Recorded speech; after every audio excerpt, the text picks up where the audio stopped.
आज हम करने जा रहे हैं क्लास 10th के चैप्टर नंबर 1 जिसका नाम है केमिकल रिएक्शंस एंड इक्वेशंस, उसका लास्ट पार्ट। मतलब कि इससे पहले हमने जितने भी टॉपिक करने थे कर लिए, आज लास्ट टॉपिक की बारी है, ठीक है। और इसके बाद क्या आएगा, इसके बाद इस चैप्टर के PYQs आएंगे। PYQs का मतलब प्रीवियस ईयर क्वेश्चंस आएंगे, ठीक है, जिसमें आपको हम 10 साल के प्रीवियस ईयर क्वेश्चन करा रहे होंगे, ठीक है। और देख के सुनकर आपको बहुत अच्छा लगेगा, ठीक है। उसके लिए आपको हमको सब्सक्राइब करके रखना पड़ेगा, ठीक है। और इससे पहले के टॉपिक हमने आपको करा दिए हैं, ठीक है। पहले तो बता दें आज का टॉपिक क्या है। आज का टॉपिक है हमारा types of reaction based on heat change. Based on heat change मतलब हीट में जब चेंजेज आता है, किसमें, हीट में जब चेंजेज आता है, हीट में जब चेंजेज आता है तो उससे कौन कौन से रिएक्शंस होते हैं, ठीक है। तो दो रिएक्शंस होते हैं, एक होता है एक्सोथर्मिक, एक होता है एंडोथर्मिक। इन्हीं दोनों रिएक्शन के बारे में आज हमको पढ़ना है, ठीक है। लेकिन इससे पहले के टॉपिक्स जैसे physical change, chemical change, characteristics of chemical reaction in our daily life, reactant, product, balanced chemical equation, unbalanced chemical equation, how to balancing, types of chemical reaction, combination reaction, decomposition reaction, types of decomposition reaction, thermolysis, electrolysis, photolysis, displacement reaction, double displacement reaction, activities of metal, activities of non metal, और Redux reaction का मतलब oxidation reaction, reduction reaction, hydrogen के term में, oxygen के term में।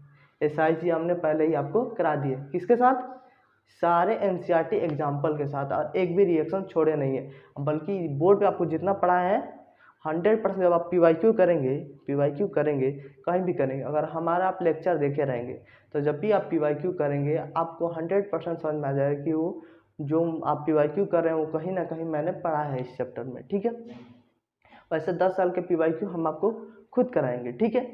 इसलिए आपको क्या करना है, हमारे चैनल को सब्सक्राइब करके रखना है तो रख लीजिए, ठीक है। और आज हम इसको चैप्टर को फाइनल करते हैं, ठीक है। तो आज हमको पढ़ना है कि जब हीट में चेंजेज होता है, जब हीट में चेंजेज होता है उसके वजह से कौन कौन सा रिएक्शन होता है, ठीक है। तो हीट में चेंजेज होने की वजह से दो तरह के रिएक्शन होते हैं। जब हीट में चेंजेज होता है तो दो तरह से दो रिएक्शन होते हैं। एक का नाम होता है एक्सोथर्मिक, दूसरे का नाम है इंडोथर्मिक। एक का नाम है एक्सोथर्मिक, दूसरे का नाम है इंडोथर्मिक। तो डिटेल्ड वे में हम दोनों को समझते हैं बारी बारी करके, ठीक है। तो सबसे पहले हम समझेंगे एक्सोथर्मिक रिएक्शंस। सबसे पहले हम क्या समझेंगे, एक्सोथर्मिक रिएक्शंस समझेंगे। सबसे पहले हम एक्सोथर्मिक रिएक्शन। अब एक्सोथर्मिक रिएक्शंस होता क्या है, एक्सोथर्मिक रिएक्शंस होता क्या है, देखिए सारी चीज़ें बताऊंगा एकदम इजी वे में, टेंशन बिल्कुल नहीं लेना है, ध्यान से बोर्ड की तरफ देखना है, सारी बातें समझ आएंगी, ठीक है। जो एक्सोथर्मिक वर्ड है, जो एक्सोथर्मिक रिएक्शंस है, जो एक्सोथर्मिक रिएक्शन है, एक ग्रीक वर्ड लिया गया है एक्सोथर्म से। एक ग्रीक वर्ड लिया गया है किससे, एक्सोथर्म से, ठीक है। सबसे पहले मैं आपको क्या बताया, सबसे पहले मैं आपको बताया है कि एक्सोथर्मिक जो रिएक्शन है इसमें जो एक्सोथर्मिक आ रहा है वो ग्रीक वर्ड एक्सोथर्म से लिया गया है, ठीक है। क्या कहाँ से लिया गया है, the term exothermic is taken from the Greek word exotherm, ठीक है। तभी एक्सोथर्म का मतलब क्या होता है, मैंने आपको बताया कि जो इसमें एक्सोथर्मिक रिएक्शन में जो एक्सोथर्मिक वर्ड है वो ग्रीक वर्ड एक्सोथर्म से लिया गया है। आप समझ गए, मान लिया हाँ एक्सोथर्म से लिया गया है। लेकिन एक्सोथर्म का मतलब क्या होता है, तो देखिए एक्सोथर्म का मतलब क्या होता है। एक्सो का मतलब होता है आउट, एक्सो का मतलब होता है आउट। एक्सो का मतलब क्या होता है, आउट। जैसे आपको किसी को बाहर भेजना होता है तो कहते हैं गेट आउट, क्या कहते हैं, गेट आउट, बाहर जाओ, भगा देते हैं।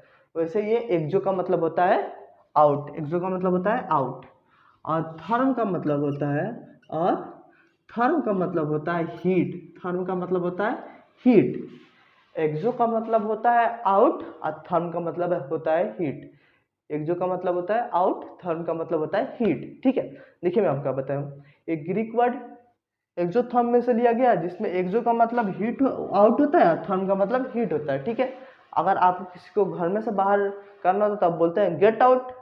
वैसे ही इस रिएक्शन में क्या कर रहा है, हीट आउट, हीट आउट कर रहा है इसमें, मतलब क्या, हीट को बाहर निकाल रहा है। क्या कर रहा है, हीट को बाहर निकाल रहा है। यानी जिस रिएक्शन में हीट बाहर निकले, जिस रिएक्शन में हीट बाहर निकले, हीट बाहर निकले का मतलब क्या हुआ? हीट बाहर निकलने का मतलब हुआ कि हीट उस रिएक्शन से निकल के सराउंडिंग में चला जा रहा है, ठीक है, हीट उस रिएक्शन से निकल के सराउंडिंग में चला जा रहा है। इसी को हम लोग कहते हैं एक्सोथर्मिक रिएक्शन। ऐसा रिएक्शन जिसमें हीट बाहर निकल के सराउंडिंग में चला जाता है, उसी को हम बोलते हैं एक्सोथर्मिक रिएक्शन, ठीक है। इतना आपको समझ में आ गया होगा कि एक्सोथर्मिक जो है, एक्सोथर्म से लिया गया है, एक्सो मतलब आउट होता है, थर्म मतलब हीट होता है, और हीट को जो बाहर निकाले वो एक्सोथर्मिक रिएक्शन, ठीक है। अभी तक हम सिर्फ मीनिंग से समझ गए, ठीक है। अब आगे देखिए, और रिएक्शन उसी का मतलब, इसी बात को डिफाइन में कैसे लिख देंगे, देखिए, reaction in which heat is released or produced is called exothermic reaction. एक ऐसा रिएक्शन जिसमें हीट प्रोड्यूस हो रहा हो या हीट रिलीज हो रहा हो, उसे हम लोग बोलते हैं एक्सोथर्मिक रिएक्शन, उसे हम लोग बोलते हैं एक्सोथर्मिक रिएक्शंस। एक्सोथर्मिक रिएक्शंस क्या होता है? एक ऐसा रिएक्शन जिसमें हीट प्रोड्यूस या हीट रिलीज हो रही हो, उसी को हम बोलते हैं एक्सोथर्मिक रिएक्शन, ठीक है। ए पॉइंट आपको क्लियर हो गया, ठीक है। ए पॉइंट 2 पॉइंट आपको क्लियर हो गया। देखिए, इसमें मैं 3 पॉइंट लिखा हूँ, जिसमें 2 पॉइंट में आपको बिल्कुल भी जरा बराबर भी दिक्कत नहीं आई होगी, ये मैं मान के चल रहा हूँ, ठीक है। ऐसे ही इस चैप्टर के हर एक टॉपिक्स को ऐसे ही डिटेल वे में एक्सप्लेन किया हूँ। आप देखने जैसे आपको इतनी आसानी से समझ में आ जा रही है, उसे उसको भी देखेंगे आप तो उसको भी एकदम आसानी से आपको समझ में आ जाएगा, ठीक है। तो जाके देख लीजिएगा। अभी तो आगे करते हैं, ठीक है। 2 बातें मैं आपको समझा दिया। एक्सोथर्मिक, एक्सोथर्म वर्ड से आया है, जिसका एक्सो मतलब आउट होता है, थर्मिस, एक्सो मीन्स आउट, थर्मिस हीट, ठीक है। ऐसा रिएक्शन, उसके बाद क्या मैं बताऊँ, ऐसा रिएक्शन जिसमें हीट सराउंडिंग में रिलीज हो रहा हो या प्रोड्यूस हो रहा हो, उसे हम क्या बोलते हैं? उसे हम लोग बोलते हैं एक्सोथर्मिक रिएक्शन, ठीक है। डिफिनीशन भी पढ़ लिया हमने, इसका मीनिंग का मतलब भी देख लिया, ठीक है। अब देखिए अब देखिए, जब हीट रिलीज हो, मान लीजिए हीट, आप आग के पास बैठते हैं ठंडी में, ठीक है। मान लीजिए ठंडी का मौसम है, फिलहाल तो ठंडी का नहीं है, गर्मी का ही मौसम है, ठीक है। आग के पास बैठते हैं, मान लीजिए या किसी भी हीट वाली चीज़ के पास बैठते हैं, जब उसमें से हीट निकलता है, उसमें से हीट निकलता है, मान लीजिए आप बैठ के आग के पास हाथ सेक रहे हैं, ठीक है। क्या कर रहे हैं? आग के पास बैठ के हाथ सेक रहे हैं। और जब आग के पास बैठ के आप हाथ सेकते हैं, जब आग के पास बैठ के आप हाथ सेकते हैं, तो आपका हाथ क्या होता है? गर्म हो जाता है। आपका हाथ क्या हो जाता है? गर्म हो जाता है। क्यों गर्म होता है? क्योंकि उसमें से हीट निकलती है, उसमें से हीट निकलती है। क्या निकलती है? हीट निकलती है। इसका मतलब हीट निकलने से सराउंडिंग का टेम्परेचर इंक्रीज होता है। हीट निकलने से सराउंडिंग का टेम्परेचर इंक्रीज होता है। हीट निकलने से सराउंडिंग का टेम्परेचर इंक्रीज होता है, ठीक है। उसी बात को यहाँ पे लिखी गई है, when heat is released to the surrounding as a result temperature increases. यानी जब भी हीट निकलती है, सराउंडिंग में टेम्परेचर इंक्रीज होता है, ठीक है। When heat is released to the surroundings as a result temperature increase. जब भी सराउंडिंग में हीट रिलीज होती है तो टेम्परेचर इंक्रीज होता है। क्या आपको मैं प्रैक्टिकल भी बता दिया कि आप ठंडी के दिनों में जब हाथ सेक रहे होते हैं, क्या कर रहे होते हैं? हाथ सेक रहे होते हैं आग के पास, तो आपका हाथ कुछ देर बाद हटाना पड़ता है क्योंकि वो गर्म हो गया होता है, ठीक है। तो ये भी समझ आ गया आपको पॉइंट। तीनों पॉइंट में कोई दिक्कत होगा नहीं होगा, ठीक है। अब इतना समझाने के बाद मैं आपको इस फिगर की तरफ ध्यान लाना चाहता हूँ। इतना समझाने के बाद मैं आपको इस फिगर की तरफ ध्यान लाना चाहता हूँ। कहाँ लाना चाहता हूँ ध्यान? इस फिगर की तरफ ध्यान लाना चाहता हूँ। देखिए, अभी तक मैंने आपको जितनी भी सारी बातें बताई हैं, अगर आप कॉपी में लिख रहे हो या नोट कर रहे हो, इसमें सारी बातें लिख के अगर ये सिर्फ इतना फिगर नोट कर लेते हैं, इतना फिगर नोट कर लेते हैं, तो ये फिगर देखते ही आपको अभी तक मैंने जितनी भी बातें बताई हैं सारी बातें याद आ जाएंगी। पूछेंगे आप कैसे? मैं बताता हूँ, देखिए कैसे। ये क्या लिखा है? रिएक्टेंट, कोई रिएक्शन हो रहा है, ठीक है। देखिए, ये कोई रिएक्शन हो रहा है, ठीक है। जिसमें ये है रिएक्टेंट, ये है प्रोडक्ट। रिएक्टेंट से प्रोडक्ट बन रहा है। रिएक्टेंट क्या होता है? आप सबको पता ही होगा, जो रिएक्शन में पार्ट लेता है। प्रोडक्ट क्या होता है? जो बन के निकलता है, उसे प्रोडक्ट कहते हैं, ठीक है। और भी ज़्यादा डिटेल में जाना है तो जाके लेक्चर देखिए, ठीक है। तो रिएक्टेंट से प्रोडक्ट बन रहा है, ठीक है। जब रिएक्टेंट से प्रोडक्ट बन रहा है तो इसमें से देखिए क्या हो रहा है? हीट निकल रहा है। क्या निकल रहा है? हीट निकल रहा है। क्या निकल रहा है? हीट निकल रहा है। जब रिएक्टेंट से प्रोडक्ट जाते साइड क्या हो रहा है? हीट निकल रहा है। क्या निकल रहा है? हीट निकल रहा है। देखिए, एरो किधर है? बाहर की तरफ, यानी हीट निकल रहा है। और जब हीट निकल रहा है इसका मतलब ये है एक्सोथर्मिक रिएक्शन। तभी तक आपको यही नहीं बताया हूँ, बताने का मेन पर्पस क्या था कि रिएक्टेंट से प्रोडक्ट साइड जाते हुए मतलब रिएक्शन कंप्लीट होते टाइम क्या निकलता है, हीट निकलता है। तो वही बात तो इस फिगर में लिखी गई है।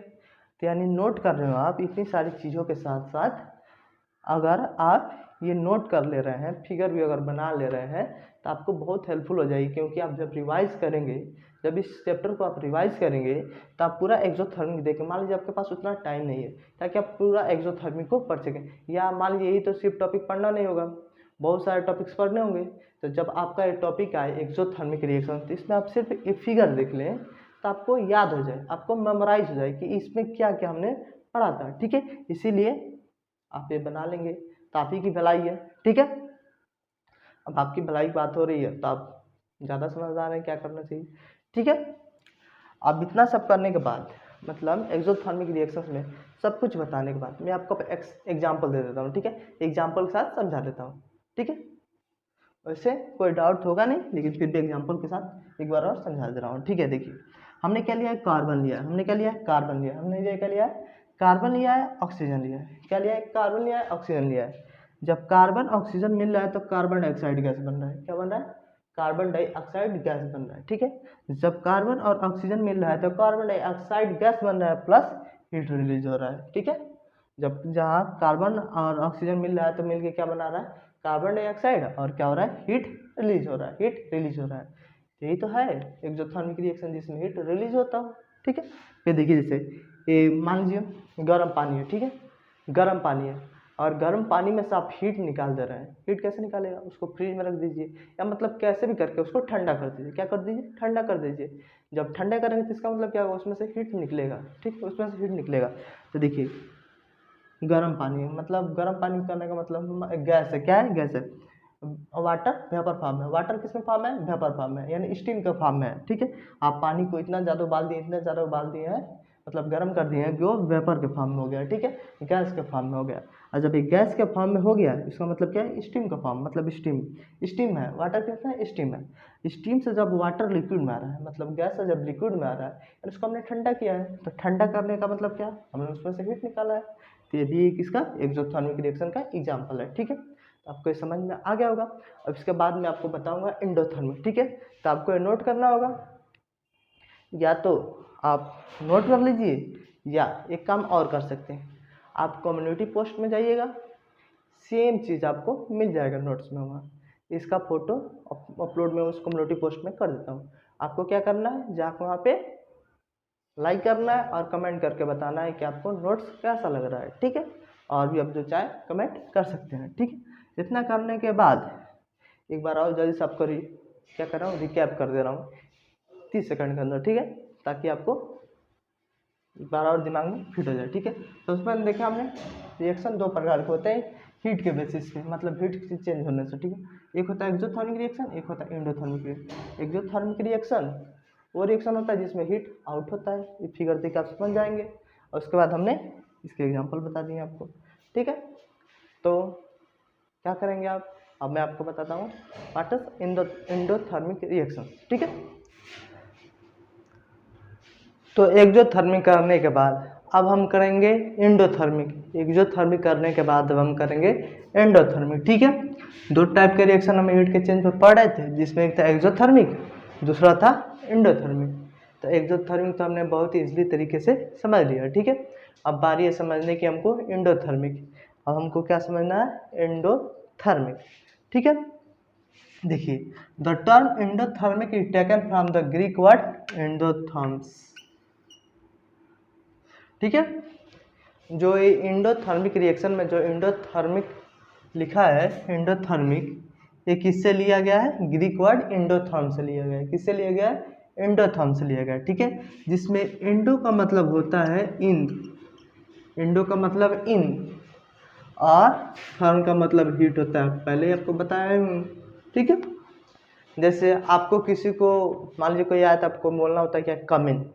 जैसे आप स्कूल जाते हो, बाहर जाते हो, बाहर से आते होते हो, तो इस क्लास टीचर रहते तो आप क्या बोलते हो, कम इन। कम इन सर, मतलब अंदर जाओ, आ जाओ सर। तो उससे क्या बोलता है, बोलता है सर कम इन। क्या बोलता है, कम इन। कम इन का मतलब अंदर आ जाओ। ठीक है, तो इसमें क्या है, endo means in, therm means heat, यानी हीट को अंदर बुला रहा है। ठीक है, ये हीट को अंदर बुला रहा है। जैसे आपका टीचर आपको क्लास के अंदर बुला रहा है, ऐसे इस रिएक्शन में, इंडोथर्मिक में, इस रिएक्शन हीट को अंदर अपने अंदर बुलाता है, हीट को अपने अंदर बुलाता है। मतलब कि क्या हुआ कि एक ऐसा रिएक्शन जिसमें हीट एब्जॉर्ब हो रहा है, क्या हो रहा, हीट एब्जॉर्ब हो रहा है, उसी को हम लोग बोलते हैं इंडोथर्मिक। ठीक है, जैसे देखिए क्या लिखा है, reaction in which heat is absorbed is called endothermic reaction. Endothermic reaction एक ऐसा रिएक्शन है जिसमें हीट एब्जॉर्ब होता है, जिसमें हीट एब्जॉर्ब होता है। एक्सोथर्मिक में तो हीट रिलीज होता है, इसमें क्या होता है, हीट अब्जॉर्ब होता है, इसमें क्या होता है, हीट अब्जॉर्ब होता है। ठीक है, in reaction heat is taken from the surrounding, in reaction heat is taken from the surrounding as a result temperature decrease. ठीक है, जैसे एक्सोथर्मिक में हीट रिलीज होता था जिसमें सराउंडिंग का टेम्परेचर इंक्रीज होता था। अब इसमें क्या कर रहा है, सराउंडिंग से टेम्परेचर ले रहा है, इसका मतलब सराउंडिंग से हीट ले रहा है, इसका मतलब टेम्परेचर डिक्रीज होगा। ठीक है, टेम्परेचर डिक्रीज होगा, वही बात लिखा गया है कि सराउंडिंग से टेम्परेचर हीट ले रहा है, सराउंडिंग से हीट ले रहा है, इसका मतलब टेम्परेचर डिक्रीज हो रहा है। ठीक है, इसका मतलब हीट डिक्रीज हो रहा है। ठीक है, फिर आपके लिए हम लाए एक फिगर जिसको देख के आपको ये सारी कहानी समझ में आ जाएगी। क्या, कौन सी कहानी, कि रिएक्टेंट से प्रोडक्ट साइड जाते हुए, मतलब कोई रिएक्शन हो रहा है इसमें रिएक्टेंट से प्रोडक्ट साइड जाते टाइम हीट अपने अंदर एब्जॉर्ब करता है, हीट अपने अंदर एब्जॉर्ब करता है, उसी को हम लोग क्या बोलते हैं, एंडोथर्मिक रिएक्शंस। ठीक है, फिर आपके लिए एग्जांपल हम लाए, जैसे दिया है नाइट्रोजन गैस और oxygen gas, nitrogen gas oxygen gas plus heat भी तो देना है हमको, nitrogen gas plus oxygen gas plus heat दे रहे हैं तो हमको 2NO मिल जा रहा है। हमको क्या मिल जा रहा है, 2NO मिल रहा है, हीट एजेंट से मिल रहा है। किस एजेंट से मिल रहा है, हीट एजेंट से। इसका मतलब है इंडोथर्मिक रिएक्शन, ऐसा रिएक्शन जिसमें हीट एब्जॉर्ब हो रहा हो। ठीक है, देखिए नाइट्रोजन ऑक्सीजन गैस है, इसमें हीट जब एब्जॉर्ब कर रहा है तो 2NO बन जा रहा है। ठीक है, वैसे ही पानी की इसमें सॉलिड फॉर्म में, सॉलिड फॉर्म मतलब आइस में, वाटर सॉलिड फॉर्म में मतलब क्या, आइस में। ठीक है, आइस में इसको 6 kg हीट दे रहा है, मतलब इसको गर्म कर रहे हैं, इसको गर्म कर रहे हैं तो ये लिक्विड में बन जा रहा है, इसका मतलब ये भी हीट ले रहा है, हीट एब्जॉर्ब करके ये भी लिक्विड में हो जा रहा है। तो ये था हमारा एंडोथर्मिक रिएक्शन। एक बार और मैं आपको समझा देता हूँ। ठीक है, सबसे पहले हम देखा कि इंडोथर्मिक ग्रीक वर्ड इंडोथर्म से लिया गया है। इंडो का मतलब इन होता है, थर्म्स का मतलब आउट होता है। उसके बाद हमने इसका डिफिनेशन देखा है कि जिस भी रिएक्शन में हीट एब्जॉर्ब हो रहा हो उसे हम लोग बोलते हैं एंडोथर्मिक रिएक्शन। फिर मैंने आपको बताया कि एंडोथर्मिक रिएक्शन में जो टेम्परेचर रहता है वो डिक्रीज होता है। फिर मैं आपको रिएक्शन में इसका एग्जांपल बताऊँ, फिर इस फिगर के माध्यम से आपको समझाने की कोशिश किया हूँ। ठीक है, तो इतने सारी चीज़ हो गई। इसी के साथ हमारे चैप्टर हुआ फिनिश का मतलब खत्म हुआ, तो चैप्टर हमारा समाप्त हुआ। अब करेंगे इस चैप्टर का PYQ, तो कल से आएगा इसका PYQ। ठीक है, और उसके बाद क्या आएगा, मोस्ट इंपॉर्टेंट क्वेश्चंस। ठीक है, तो उसके लिए आपको क्या करना है, चैनल सब्सक्राइब करके रखना है। तो मिलते हैं इसके PYQ के वीडियो में, तब तक के लिए टाटा बाय।